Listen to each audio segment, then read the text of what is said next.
Class 12th भूगोल geography के paper के लिए एक इंपॉर्टेंट डॉक्यूमेंट लेके आ गया है और इस डॉक्यूमेंट में भाई इतने इंपॉर्टेंट क्वेश्चंस है कि अगर आपने इनको पक्का कर लिया तो चाहे आपके कितने ही हार्ड क्वेश्चन आ जाओ इस डॉक्यूमेंट से बाहर नहीं आएंगे। इनको आपको पक्का करना है। इसके अलावा एक इंपॉर्टेंट मॉडल प्रैक्टिस पेपर भी सोल्व करेंगे और वीडियो के लास्ट में, जैसे कि आपको हर वीडियो में मिलती है, हर सब्जेक्ट की इंपॉर्टेंट क्वेश्चन की PDF। तो ये फाइनल वीडियो है, एक ही वीडियो है ज्योग्राफी की और एक ही वीडियो जो है पेपर फोड़ने के लिए काबिल है। तो अगर तुम्हें पेपर फोड़ के आना है, एकदम अच्छा करके आना है, तो आज की वीडियो को भाई लास्ट तक देख लेना। जैसे तुम्हारा इंग्लिश का करवाया, हिंदी का करवाया, सारे सब्जेक्ट करवाए हैं, अब बारी है भूगोल ज्योग्राफी की। तो ये भी आपका अच्छा हो जाएगा, कोई टेंशन वाली बात नहीं है। लेकिन भाई वीडियो को कंप्लीट देखना पड़ेगा, जो चीजें बताऊंगा वो करनी पड़ेगी और PDF आपको वीडियो के लास्ट में बताऊंगा कैसे डाउनलोड करनी है, क्या पासवर्ड रहेगा। तो चलिए वीडियो को स्टार्ट करते हैं। सबसे पहले आपको पता है कि आपके MCQ क्वेश्चन आएंगे। तो देखिए यहाँ पर क्वेश्चन नंबर फर्स्ट जो है मैं हिंदी में पढ़ूंगा, भाई इंग्लिश वाले भी यहाँ पर देख सकते हैं। निम्नलिखित में से किस भूगोलवेत्ता ने मानव भूगोल को परिभाषित किया है?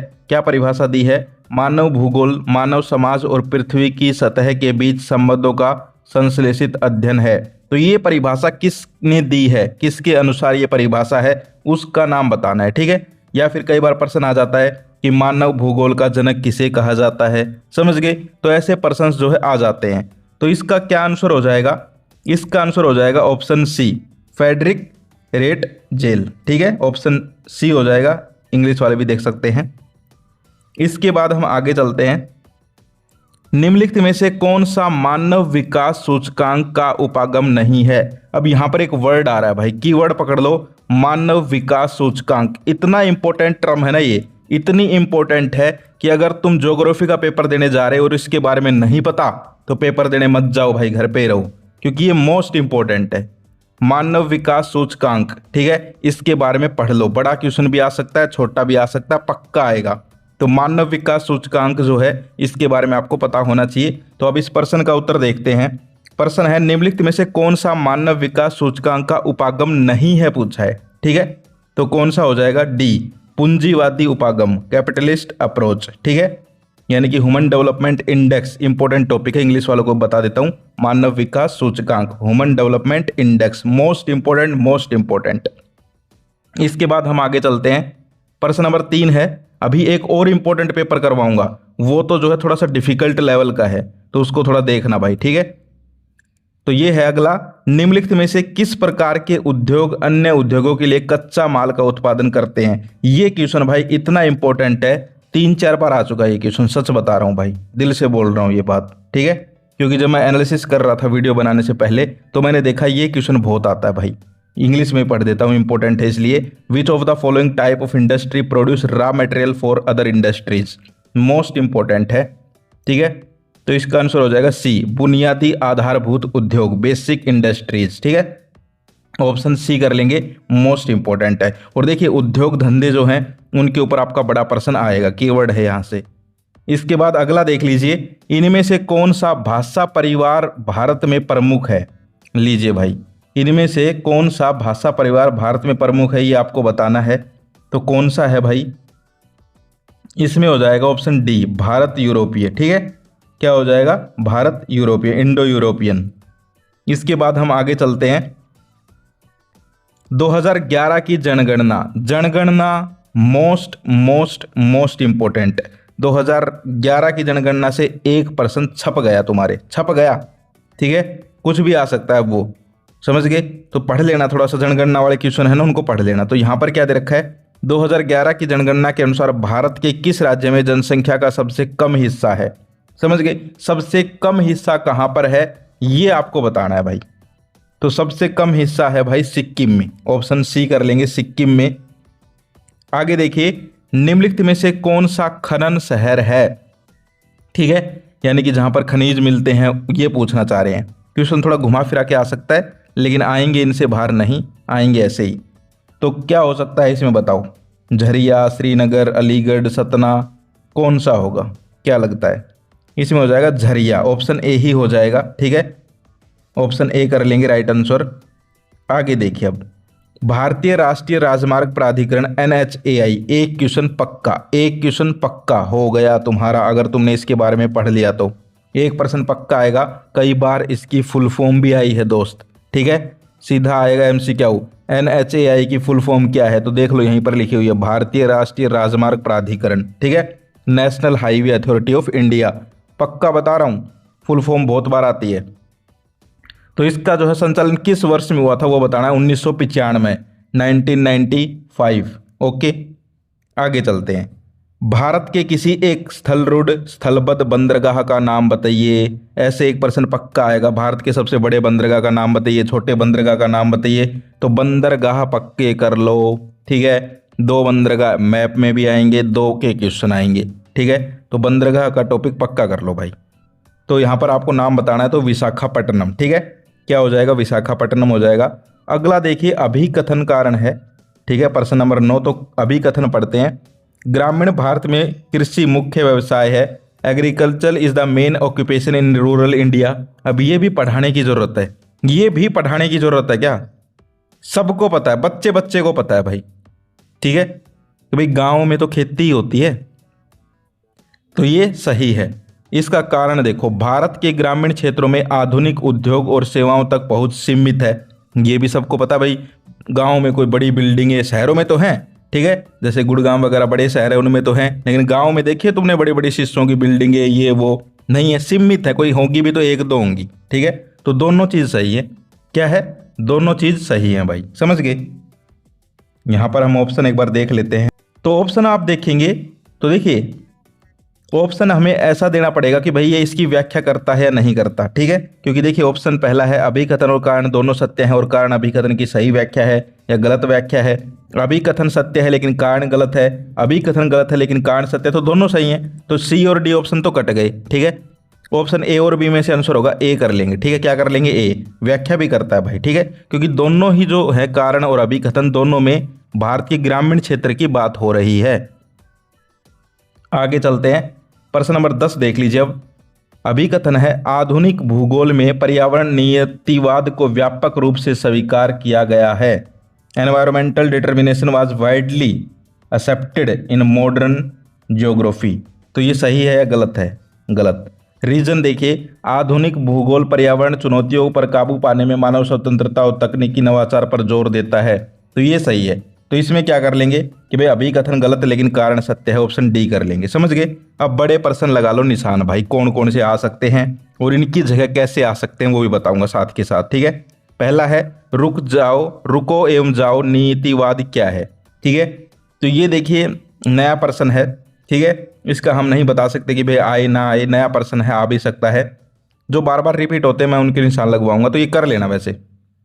अगला है, विडाल डे लाब्लास के अनुसार मानव भूगोल की परिभाषा दीजिए। ये आ सकता है भाई, ठीक है, समझ गए। मानव भूगोल की परिभाषा पक्का एक प्रश्न आएगा, समझ गए, पक्का कर लो। सबसे पहले तो सिंपल भी आ सकता है, मानव भूगोल से आप क्या समझते हैं, सिंपल भी आ सकता है, ठीक है, कि what is mean by human geography, तो पक्का कर लो ये मानव भूगोल वाला। अगला है जनसंख्या घनत्व, मोस्ट मोस्ट मोस्ट इंपॉर्टेंट। अगर ये नहीं आता पेपर देने की जरूरत नहीं है दोस्त, क्योंकि अगर ये नहीं किया तो फिर क्या किया, जान है ये ज्योग्राफी की, जनसंख्या घनत्व, ठीक है, पक्का कर लो इसको। मृत्यु दर को परिभाषित कीजिए। अब जन्म दर, मृत्यु दर दोनों में से एक का प्रश्न आ सकता है, ठीक है, जरूर नहीं है बड़ा ही प्रश्न आए, मुझे लग रहा है तुम्हारे MCQ आएगा, देखना जन्म दर मृत्यु दर पे, ठीक है। आगे है, दूषित अशुद्ध जल के सेवन से स्वास्थ्य संबंधी दुष्परिणामों पर उल्लेख करें। यानी कि यहाँ पर जो है प्रदूषण हो जाता है, जो दूषित जल होता है, जल प्रदूषण की बात हो रही है एक तरीके से, ठीक है। अब देखिए क्वेश्चन पूछने का तरीका थोड़ा अलग है, समझ गए, क्वेश्चन पूछने का तरीका थोड़ा अलग है। ये क्वेश्चन ऐसे भी पूछा जा सकता है कि जल प्रदूषण की हानियां लिखिए, सिंपल ऐसे भी पूछा जा सकता है, घुमा फिरा के पूछ ही रखा है, ठीक है। थोड़ा और घुमा फिरा के पूछें तो भारत में जो है यहाँ पर ग्रामीण इलाकों में जल, प्रदूषित जल के लाभ और हानि लिखिए। तो लाभ तो कुछ है ही नहीं भाई, हानि लिखनी है, ठीक है, समझ गए। तो इस प्रकार से मतलब कहने का क्या है यार, मैं तुम्हें ये कहना चाहता हूँ, जैसे तुम्हें हिंदी में बताया, इंग्लिश में बताया, ठीक है, क्वेश्चंस घुमा फिरा के आ सकते हैं, तुमने देखा होगा, ठीक है। लेकिन जो भाई बता देता है कि भाई ये टॉपिक, उससे बाहर पेपर नहीं जाता। आगे चलते हैं, ये देखो एक इंपॉर्टेंट प्रश्न मिला, संचार से आप क्या समझते हैं, ठीक है, what do you mean by communication, most important है, पक्का कर लीजिए, ठीक है।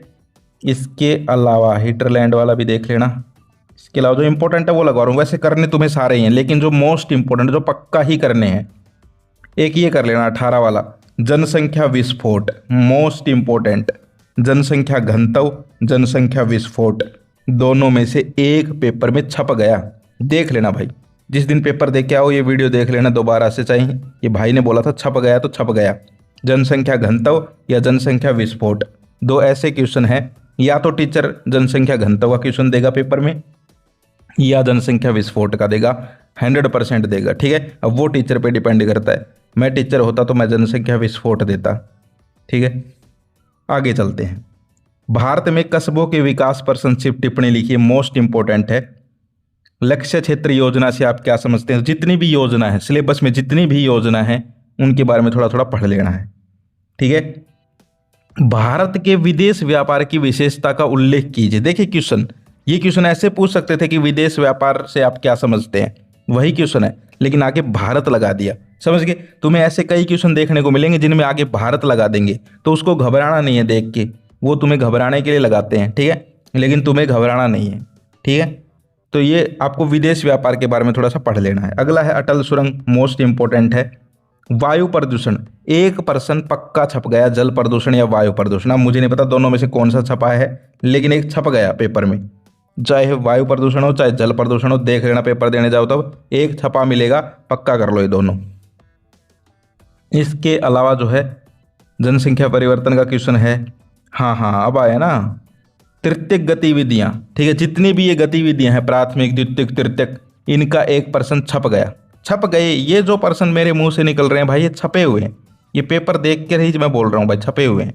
ठीक है, आगे है निर्वाह कृषि। ठीक है, तो कृषि के प्रकार क्या है, यहाँ से कीवर्ड कृषि के प्रकार, पक्का कर लो भाई। ठीक है, कोई सा भी आ सकता है। देखो मैं तुम्हें धोखे में नहीं रखूंगा कि भाई सिर्फ तुम यही कर लो ना, कोई सा भी आ सकता है, लेकिन मैंने तुम्हें बता दिया, थोड़ी मेहनत करनी पड़ेगी। 3-4 प्रकार हैं, पक्का कर लो। आगे जो है सतत पोषणीय विकास। भाई तुम कहोगे भाई हर क्वेश्चन में ऐसे बोलते हो, नहीं, हर में नहीं बोलता। एक जनसंख्या घनत्व में बोला था, एक जनसंख्या विस्फोट में बोला था, और एक ये है। भाई हैं ही क्वेश्चन ऐसे, भाई मैं करूं क्या? ठीक है, मेरे अंदर से निकलती है ये आवाज़ जब क्वेश्चन देख लेता हूँ इंपॉर्टेंट, जो हर साल आते हैं। तो वही है सतत पोषणीय विकास। ठीक है, इंग्लिश में और बता देता हूँ, सस्टेनेबल डेवलपमेंट। छप गया ये। ठीक है, अब तुम करो ना करो वो तुम्हारे ऊपर है, छप गया ये क्वेश्चन। मैप के बारे में बता देते हैं। ठीक है, बंदरगाह 1 या 2 पक्का आएंगे। ठीक है, जैसे यहाँ पर आ रखा है विशाखापट्टनम बंदरगाह। ठीक है, कलकत्ता का, मुंबई का, कहीं का भी आ सकता है। ठीक है, एक जो है आपका हवाई अड्डा आ सकता है। ठीक है, समझ गए? तो ये आपको पक्के करने हैं। अब मैं तुम्हें एक पेपर और दिखा, यहाँ पर देखिए 12th ज्योग्राफी इंपॉर्टेंट डॉक्यूमेंट। ये थोड़ा ट्रिकी क्वेश्चंस का डॉक्यूमेंट है, देखिए यहाँ पर, लेकिन ये भी इंपॉर्टेंट है भाई। पहला है, मध्य प्रदेश के झाबुआ जिले में निम्नलिखित में से किस जनजाति की अधिकता है? तो किस जनजाति की अधिकता है मध्य प्रदेश के झाबुआ जिले में? भील जनजाति। ठीक है, इसमें देखिए हिंदी में ही है भाई, इंग्लिश में नहीं है। ठीक है, लेकिन हाँ जो मैं PDF देने वाला हूँ उसमें पता है क्या दूंगा, इंपॉर्टेंट टॉपिक्स दूंगा, हिंदी में भी इंग्लिश में भी। फिर उसके बाद कुछ क्वेश्चंस मिलेंगे वो सिर्फ हिंदी में रहेंगे, और एक इंग्लिश का पेपर, हिंदी का पेपर, और एक ये वाला डॉक्यूमेंट। ये सारी चीज़ें दे दूंगा PDF में, टेंशन लेने की जरूरत नहीं है। जो PDF को पक्का कर जाएगा ज्योग्राफी का पेपर फोड़ के आएगा। तो यहाँ पर क्या हो जाएगा, भील जनजाति हो जाएगा, पहले का आंसर A हो जाएगा। दूसरा देखिए, निम्नलिखित में से कौन सा ऑस्ट्रेलियाई पारे महाद्वीप रेल मार्ग का सबसे पूर्वी सिरे का स्टेशन है? देखिए भाई कितना जो है घुमा फिरा के क्वेश्चन पूछा है कि यहाँ पर आपको एक रेल मार्ग दिया, उसके पूर्वी सिरे का स्टेशन पूछा है। ठीक है, तो आपके जो रेल मार्ग हैं, ठीक है, उनके ऊपर प्रश्न आ सकते हैं घुमा फिरा के। तो क्या हो जाएगा, सिडनी, B ऑप्शन कर लेंगे। अगला है, जल प्रदूषण से निम्नलिखित में से मानव शरीर का कौन सा तंत्र सर्वाधिक प्रभावित होता है? तो ये जल प्रदूषण का टॉपिक का क्वेश्चन कैसे बना है देखो। अब कई सोच रहे होंगे भाई क्या साइंस का पेपर है? नहीं, साइंस का नहीं है, तो ज्योग्राफी का ही, लेकिन जल प्रदूषण से उठा के बना लिया। ठीक है, तो ऐसे क्वेश्चंस कहीं से भी बन सकते हैं। अगर पेपर इजी आया तो जो पहले वाला पेपर था वैसा आएगा, अगर पेपर हार्ड आया तो ऐसा आएगा। समझ गए?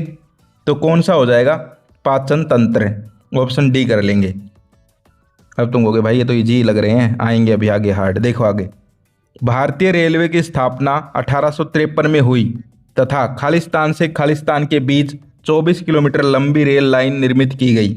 अब इस प्रश्न में 3-4 प्रश्न छुपे हुए हैं, ध्यान से देखना, यही होता है पढ़ने का तरीका। एक प्रश्न में कई के प्रश्न छुपे होते हैं। पहले तो इसका उत्तर दो, कहाँ से कहाँ चली थी रेल लाइन? तो इसमें हो जाएगा मुंबई से थाने, ऑप्शन A ही कर लेंगे। अब देखो यहीं से इस पर्सन से ही कितने पर्सन और बन सकते हैं। भारतीय रेलवे की स्थापना कब हुई, देख लो यहाँ पर लिखा हुआ 1853, बन गया एक पर्सन। कितनी किलोमीटर लंबी रेल लाइन निर्मित की गई थी पहली वाली, ये लिखा हुआ 34 किलोमीटर। 3 पर्सन बन गए यहाँ से, ध्यान रखना, ठीक, कैसे भी आ सकता है।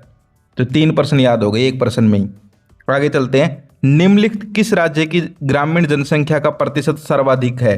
तो देखिए पहले वाले में भी आया था जनसंख्या का, वहाँ पूछी थी किस उसमें राज्य में सर्वाधिक ना कम जनसंख्या है, इसमें पूछ ली सर्वाधिक, ठीक है।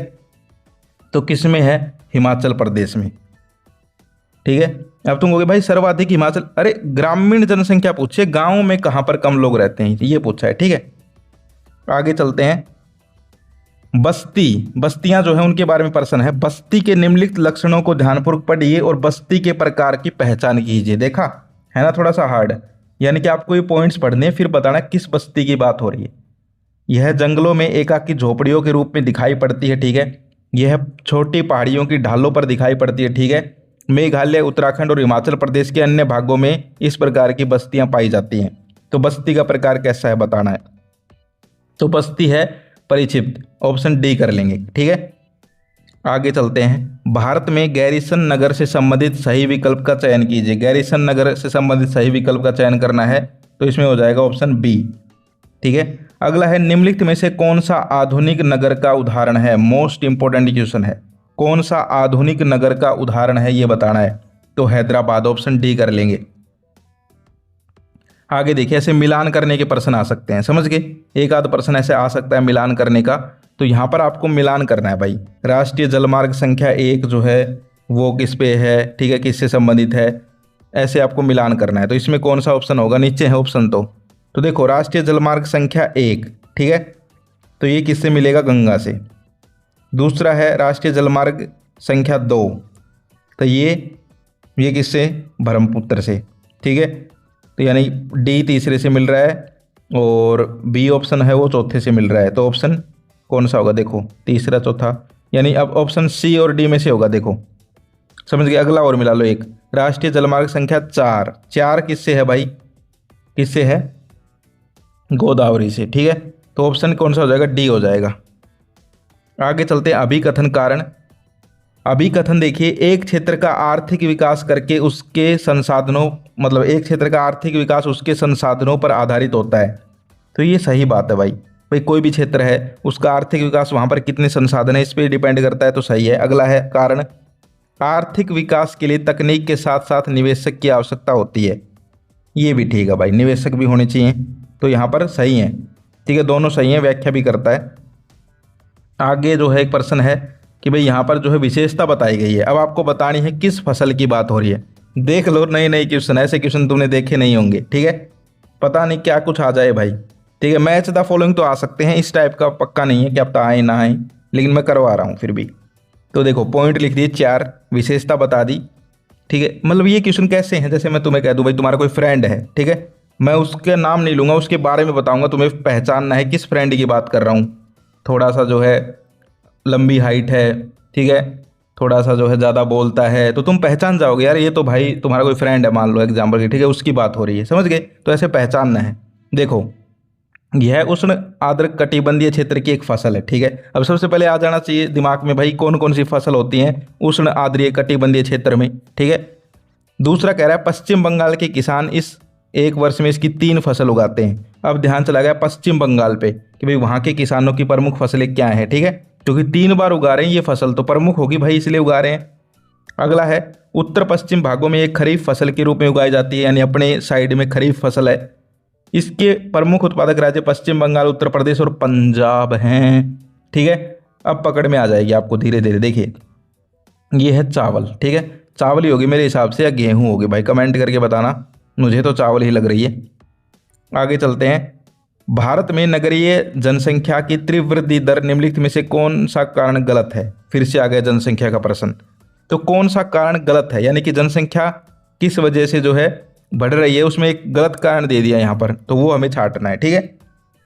तो देखो पढ़ लो एक बार, नगरों में उच्च आर्थिक विकास है, ठीक है, इसके अलावा नगरों में स्वास्थ्य संबंधी दशाओं में सुधार हुआ है, ठीक है, नगरीय क्षेत्रों का तेजी से विस्तार है, ठीक है, नगरों में रोजगार के अवसर की उपलब्धता है, ठीक है, चारों पढ़ लिए।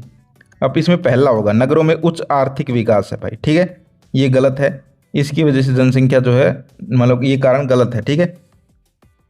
इसके बाद हम आगे चलते हैं, फिर एक अभिकथन कारण देख लो। इसमें ये डॉक्यूमेंट है, ये समझना कि पेपर का भाई ऐसे कैसे आ रहा है, इतने % कैसे आ रहे हैं, ठीक है। ये मैंने डॉक्यूमेंट है, इसमें बहुत सारे इंपॉर्टेंट क्वेश्चन है तो ये सारे करवा रहा हूँ। अगला है एस्क पर आधारित उद्योग कच्चे माल के स्रोत के समीप स्थित है, अभिकथन कारण है ये, तो इसमें सही है ये, ठीक है। कारण और पढ़ते हैं, उद्योग परिवहन लागत घटाकर लाभ को बढ़ाते हैं, ये भी ठीक है, समझ गए, तो इसमें सही है दोनों, और व्याख्या भी। आगे चलते हैं, थोक विक्रेताओं के बारे में दे दिया प्रश्न, ठीक है, ये नहीं, ये थोड़ा अलग प्रश्न है, इसमें जो है 4 पॉइंट दिए हैं, बताना है कौन से सही है, ठीक है। तो देखो यहाँ पर, इसका गठन अनेक बिचौलिए सौदागरों और पूर्ति घरों द्वारा होता है। थोक विक्रेता प्राय फुटकर भंडारों को उधार देते हैं। सामान्यतः फुटकर विक्रेता अधिकतर थोक विक्रेता की पूंजी पर कार्य करते हैं। डाक आदेश स्वचालित बिक्री मशीनें फेरी वाले इसके कुछ उदाहरण हैं। तो देखो यार, इसमें से कौन सा सही है? पहला, दूसरा, तीसरा सही है केवल, ठीक है, केवल पहला, दूसरा, तीसरा सही है, चौथा गलत है शायद। इसके बाद हम आगे, अब बड़े प्रश्न देख लो भाई कैसे घुमा फिरा के दे रखे हैं। राष्ट्रीय संसाधनों में भिन्नता किस प्रकार अंतर्राष्ट्रीय व्यापार का आधार बनता है? समझिए कितना घुमा फिरा दिया। क्वेश्चन किस पे है? राष्ट्रीय अंतर्राष्ट्रीय व्यापार के बारे में, ठीक है।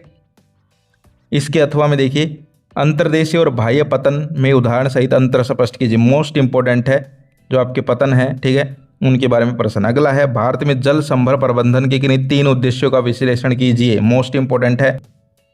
मानव के प्रकृतिकरण की अवधारणा को उदाहरणों सहित स्पष्ट कीजिए। Most important. एक बार क्वेश्चन आ गया था, मानव के प्रकृतिकरण से आप क्या समझते हैं, ठीक है, तो मानव के प्रकृतिकरण के ऊपर प्रश्न पक्का आ सकते हैं। ध्वनि प्रदूषण का दे रखा है, यहाँ पर पक्का कर लीजिएगा। फिर जो है, भारत में पाइपलाइनों का प्रश्न देख सकते हो, ठीक है। इसके अलावा देखिए, विश्व में रोपण कृषि की किन्हीं 5 विशेषताओं का वर्णन कीजिए, ठीक है। तो इस डॉक्यूमेंट से बहुत सारे क्वेश्चंस आपके आ सकते हैं, इसको पक्का कर लेना। और जो एक पेपर दूंगा उसको पक्का कर लेना, और इंपॉर्टेंट टॉपिक्स और कुछ क्वेश्चंस दूंगा, पक्का कर लेना, ठीक है। अब देखिए, पढ़ना तो पड़ेगा भाई, पेपर 4 के आना है तो पढ़ना तो पड़ेगा। जिससे ज़्यादा नहीं होता वो सिर्फ इंपॉर्टेंट टॉपिक और क्वेश्चंस कर लेना जो PDF में है, अगर पेपर नहीं भी होते तो तुमसे, ठीक है। इसके अलावा कोई और इंपॉर्टेंट क्वेश्चन, हाँ मैं मैप की बता रहा था। मैप में देखो ये कितने सारे लिखे हुए हैं, इनको पक्का कर लेना। पार कैनेडियन रेल मार्ग, ठीक है, एक नौ परिवहन नहर, चलवासी पशुचारण का क्षेत्र, ठीक है।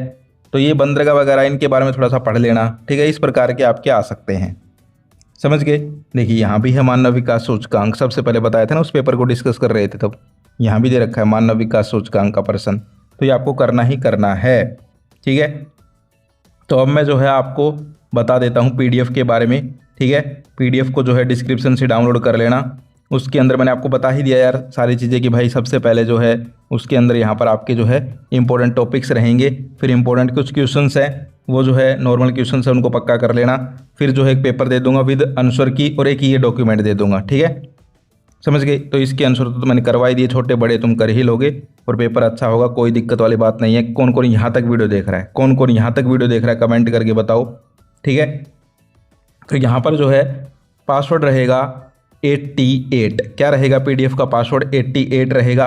PDF ये मत सोचना कि भाई बड़ी PDF, बड़ी कुछ नहीं है भाई, ठीक है। क्वेश्चंस को अलग अलग तरीके से लिख कर बता रखा है, इसलिए थोड़ी बड़ी लग रही है, समझ गए, कुछ ज़्यादा बड़ी नहीं है, आराम से हो जाएगी, ठीक है।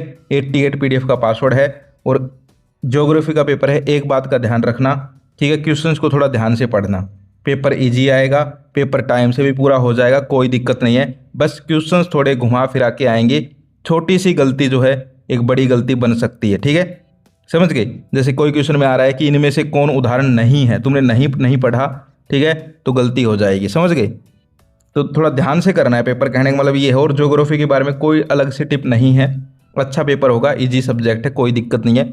बस एक चीज़ ध्यान रखनी होती है जो टीचर ने मुझे बताई है कि बच्चे पेपर को ध्यान से पढ़ें, बस ये बोल देना, ठीक है। तो मैंने भाई तुम्हें बोल दिया, अब तुम करो ना करो वो तुम्हारे ऊपर है। तो ये थी आज की वीडियो, पासवर्ड मैंने बता दिया, PDF डिस्क्रिप्शन से डाउनलोड कर लो। फिर मिलते हैं, जय हिंद, जय भारत।